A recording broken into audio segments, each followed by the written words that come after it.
So, yung ribbon cutting sa bahay ni Fiancé ngayong week po, pinipilit na namin ni Supermax. Sabi ko, ano yun na, ayusin na lahat ng kailangan, dapat ayusin. Kasi ngayong week, bago kami mag-Hong Kong, dapat ma-ribbon cutting na po yun.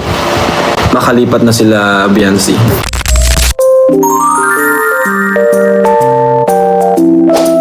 Ribbon cutting ng bahay ni Fiancé next week na at magulang ni Fiancé na paiyak sa tuwa.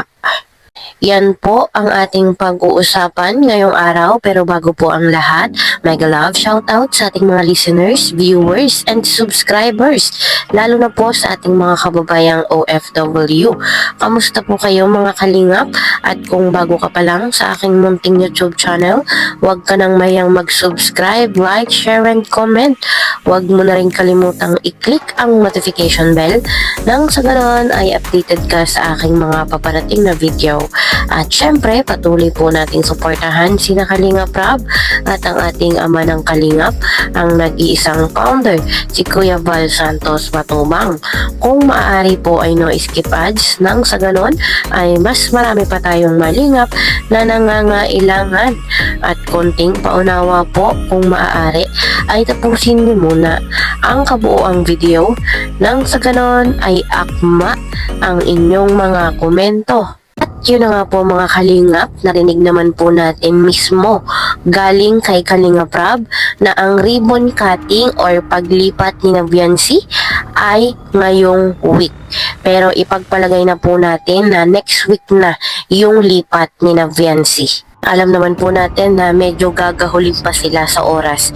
Bibili pa po sila ng mga gamit sa bahay, sa sala, sa mga kwarto at sa kusina. Kaya expected na po natin na next week na yung talagang lipat ni Fiancé bago po mag-Valentine's, bago po sila pumunta ng Hong Kong.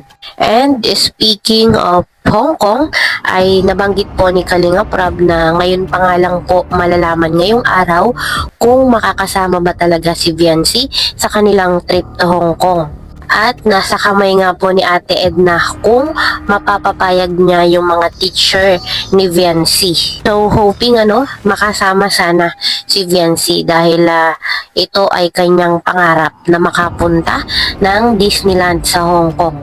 So marami pong ganap ngayon ang buhay ni Fiancé ngayong February. Yung kanilang trip to Hong Kong, yung kanyang pag-OJT sa school, yung ribbon cutting ng kanilang paglipat. At syempre, itong birthday ng kanyang hubby. At malapit na nga po yan mga kalingap. Malapit nang mag-birthday si Papa Eds. At nakakatuwa lang din naman pagkatapos nung pambabash ay talagang lumaban ang EDC. Talagang hindi sila nagpatinag sa mga basher nung natatandaan nga po natin nung live ni Kalingap Rab ay talagang dinumog ng mga basher ang EDC. Talagang ayaw magpaawat. At ito nga lang pong last ay umiyak si Papa Eds. Hindi na kinaya. Kaya po umiyak na siya. So at nakakatuwa nga lang din po at naandyan si Fiancé at hindi bumitaw. Sobrang strong ni Fiancé. Oo nga, sobrang strong niya, no? At bilib ako sa kanya kasi mas pinaniwalaan niya talaga si Eds. Mas naniniwala siya kay Edu. Dahil sabi ko nga, di ba sinabi ko sa vlog, kung ano man mangyari sa EDC, nasa sa kanila naman po yun mga kalingap. Nasa sa kanila yun. Kung pipiliin nilang ihinto, it's okay po sa akin. Walang problema sa akin. No? Nasa kanila po yun. Ako naman po yun nandito lang para mag-vlog for Fiancé. No? For Fiancé and for Edu. And for EDC supporters, nandito lang para mag-vlog. But, kung mas pipili nilang stop or sa love team, yan respetuhin ko. So, yun nga. Nila pa rin po. So, kung patuloy nyo na napapanood ang EDC sa aking channel, ibig sabihin, sila ay nagpapatuloy pa rin.